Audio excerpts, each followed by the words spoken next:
BJP শাসিত বিভিন্ন রাজ্যে বাংলাভাষী অনেকের ওপরে অত্যাচার এবং তাদের হেনস্থার অভিযোগ উঠেছে। আর সেই সমস্ত ঘটনার প্রতিবাদে ইতিমধ্যেই সরব হতে দেখা গিয়েছে পশ্চিমবঙ্গের শাসক দল তৃণমূল কংগ্রেসকে। নিগৃহীত বাংলাভাষীদের পাশে থাকার আশ্বাস দিয়েছে পশ্চিমবঙ্গ সরকারও।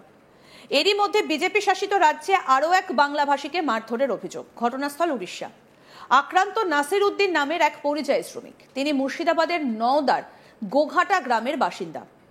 ওড়িশার এক এলাকায় পোশাক বিক্রি করতে গিয়েছিলেন, কিন্তু সেখানে বাংলায় কথা বলায় বাংলাদেশি সন্দেহে তাকে মারধর করা হয় বলে অভিযোগ। এরপর আহত অবস্থায় নিজের গ্রামে ফিরেছেন ওই পরিযায়ী শ্রমিক। আসুন সেই ছবি এবার আপনাদের দেখাই, দেখুন। আপনারা দেখতে পাচ্ছেন যে এর উপর শারীরিকভাবে আঘাত হয়েছে, প্রচুর পরিমাণে মারধর হয়েছে। দেখুন কিভাবে মেরেছে, দেখুন। একটা মানুষকে এইভাবে মারবে এটা ভাবা যায় না। যে একটা বাঙালি হয়ে যে বাইরে কাজে গিয়ে এইভাবে মারধর খাবে, এটা তো আমরা বাঙালি হিসাবে মেনে নিতে পারি না। হ্যাঁ, তো এর জন্য আমরা দেশের কাছে বা আমাদের সরকারের কাছে জানাই, এর একটা সুব্যবস্থা করতে হবে। সেটা দেশের জনসাধারণ এবং আমাদের গভর্নমেন্ট সেটা ভাববে, এর বিচার চাই গভর্নমেন্টের কাছে।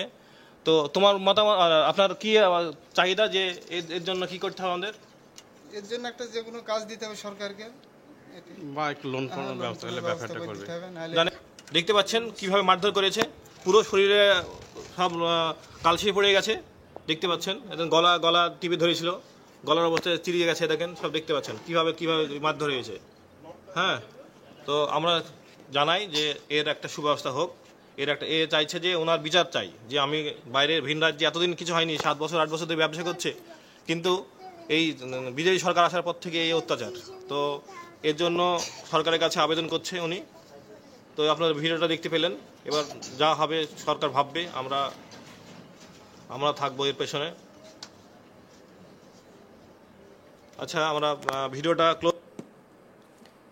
আসুন এবার আপনাদের সময় কি বলছেন ওই পরিযায়ী শ্রমিক নাসির উদ্দিন, শুনুন তার বক্তব্য। উড়িষ্যাতে কাজ করতাম, আজ 8 বছর ধরে কাজ করছি, কোনো অসুবিধা নাই। ঠিক আছে, বিজেপি সরকার যখন থেকে এসছে তখন থেকেই মানে আমাদের অসুবিধা, 1 বছর হলো বিজেপি সরকার এসছে, অসুবিধা হয়ে যাচ্ছে।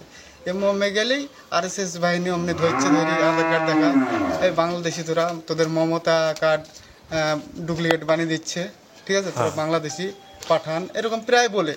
ঠিক আছে, তারপরেও আবার এই 1 মাস হলো যাওয়া, আমার মাল আছে, গাড়ি আছে, সবই আছে, মালটাল এমনি কাপড় চোপড়ের ব্যবসা করি, নাইটি ব্যবসা করি। ব্যবসা করার পরে সেদিনকে লক্ষ্মী পুজোর পরের দিনকে গেছিলাম, ব্যবসা হয়নি গো, 7-8 দিন ব্যবসা হয়নি গো। ব্যবসা হওয়ার পরে লক্ষ্মী পুজোর পরের দিন গেলাম, যাওয়ার পরে ওই ব্যবসা করে আসলাম, দিয়ে ঘাটের কাছে অমনি আমাকে মাধ্যমিক। ঘাটটার নাম মনে আছে? কোন ঘাট? ওই আমরা থাকি উড়িষ্যা কেন্দ্রপাড়া জেলা পটা মন্দির এলাকা, মানে থানা। আর ঘাটের নাম হচ্ছে ডান্ডিসাই ঘাট, দস্যুপুর ঘাট কৌশি, মানে ইয়েতে উড়িয়ার দস্যুপুর ঘাট। সেখানে এসে দাঁড়িয়েছিলাম যে ঘাটে পার হব, আর অমনি পাবলিক দুটো এসে RSS এর লোক এসে অমনি বাঙালি তাই বলে অমনি মারতে লিখ পেলো। তারপরে ওই দেখালাম, কি বেশ আধার কার্ড দেখালাম, বুঝছে তো ডুপ্লিকেট বানাইছে মমতা তোর, ঠিক আছে, তোরা পাঠান, অমনি একবার মারতে লিখ পেলো।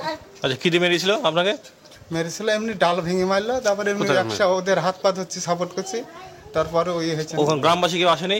গ্রামবাসী আর পাশে ছিল সবাই, কেউ আসেনি? হাত পা ধরছি, পা ধরছি। ওখান থেকে কিভাবে বেঁচে ফিরে আসলেন?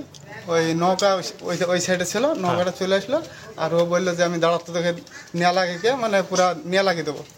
ঠিক আছে, দিশলাই লাইন দিয়ে গেলো দোকানে। হ্যাঁ, আর তখন কি নৌকাটা চলে ছিল ওটাকে। আর কি ক্যাশ কত ছিল কাছে? 4,500 টাকা ছিল।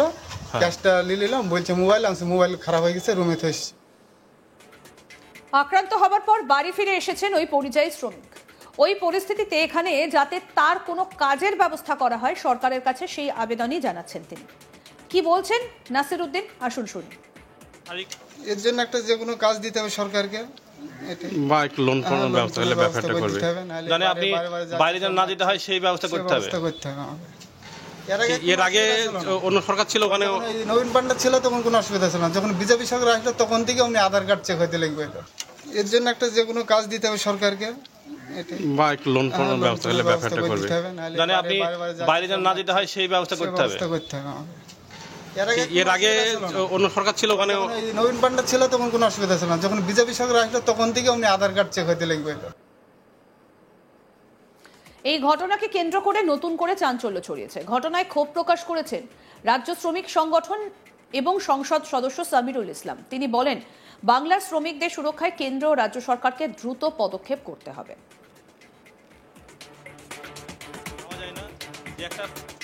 বাঙালি হয়ে আপনারা দেখতে পাচ্ছেন যে গত কয়েকদিন ধরে তৃণমূল সরকারের তরফ থেকে এই অভিযোগ করা হচ্ছে যে বাংলার পরিযায়ী শ্রমিকদের সঙ্গে বিভিন্ন রাজ্যে দুর্ব্যবহার করা হচ্ছে, এমনকি তাদের বাংলা বললে তাদের উপর করা হচ্ছে অত্যাচার। সেই অভিযোগও বারবার আমরা শুনে আসছি যে তৃণমূল সরকারের তরফ থেকে করা হচ্ছে। বিজেপি শাসিত বিভিন্ন রাজ্যে বাংলাভাষী অনেকের ওপরে অত্যাচার এবং তাদের ওপর হেনস্থার অভিযোগ উঠছে। আর সেই সমস্ত ঘটনার প্রতিবাদে ইতিমধ্যেই সরব হতে দেখা গিয়েছে পশ্চিমবঙ্গের শাসক দল তৃণমূল কংগ্রেসকে। নিগৃহীত বাংলাভাষীদের পাশে থাকার আশ্বাস দিয়েছে পশ্চিমবঙ্গ সরকারও। এরই মধ্যে বিজেপি শাসিত রাজ্যে আরও এক বাংলাভাষীকে মারধরের অভিযোগ উঠল। ঘটনাস্থল ওড়িশা। আক্রান্ত নাসির উদ্দিন নামের এক পরিযায়ী শ্রমিক। কি বলছেন ওই আক্রান্ত পরিযায়ী শ্রমিক, আসুন শুনি।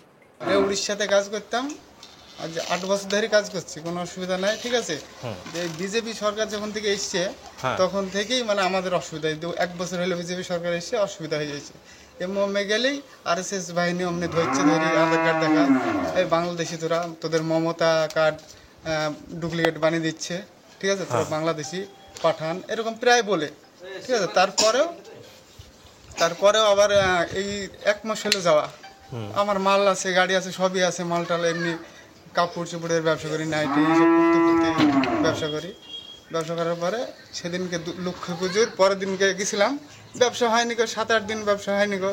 ব্যবসা হওয়ার পরে লক্ষ্মী পুজোর পরের দিন গেলাম, যাওয়ার পরে ওই ব্যবসা করে আসলাম, দিয়ে ঘাটের কাছে অমনি আমাকে মারধর করলো। ঘাটটার নাম মনে আছে? কোন ঘাট? ওই আমরা থাকি উড়িষ্যা কেন্দ্রপাড়া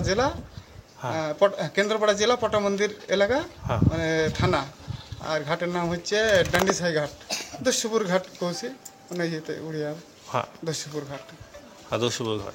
সেখানে এসে দাঁড়িয়েছিলাম যে ঘাটে পার হব, আর অমনি পাবলিক দুটো এসে RSS এর লোক এসে অমনি বাঙালি তাই বলে অমনি মারতে লিখ বললো। তারপরে ওই দেখালাম, কি বেশ আধার কার্ড দেখালাম, বুঝছে তো ডুপ্লিকেট বানাইছে মমতা তোর, ঠিক আছে, তোরা পাঠান, অমনি একবারে মারতে লিখ বললো।